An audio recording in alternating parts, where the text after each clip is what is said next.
বিসমিল্লাহির রহমানির রহিম। আসসালামু আলাইকুম। আল্লাহর যদি প্রিয় হতে চান তাহলে কি করতে হবে? আল্লাহর প্রিয় হতে গেলে বেশি বেশি করে নফল ইবাদত করতে হবে। কি নফল ইবাদত করবেন যাতে আল্লাহর প্রিয় হতে পারেন? ১ নম্বর হচ্ছে আল্লাহর কোরআনের তিলাওয়াত। এটা আল্লাহর বাণী। কোরআন তেলাওয়াত মানে আল্লাহর সাথে কথা বলা। যখন আপনি কোরআন তেলাওয়াত করবেন তখন আল্লাহর সাথে মোনাজাত করেন, মানে আলাপচারিতা করেন।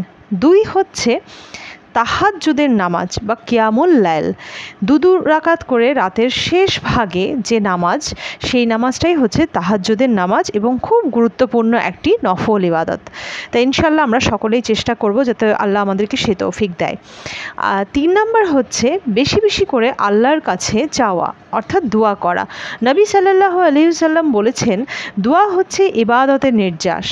আল্লাহর কাছে চাইলে আল্লাহ খুবই খুশি হন এবং বান্দাকে ফেরান না। চাওয়ার মতো চাইতে হবে, চোখের পানি ঝরিয়ে চাইতে হবে। চাইবার মতো চাইলে অবশ্যই হবে, চাওয়ার মতো চাইলে আল্লাহ অবশ্যই দেবেন ইনশাআল্লাহ।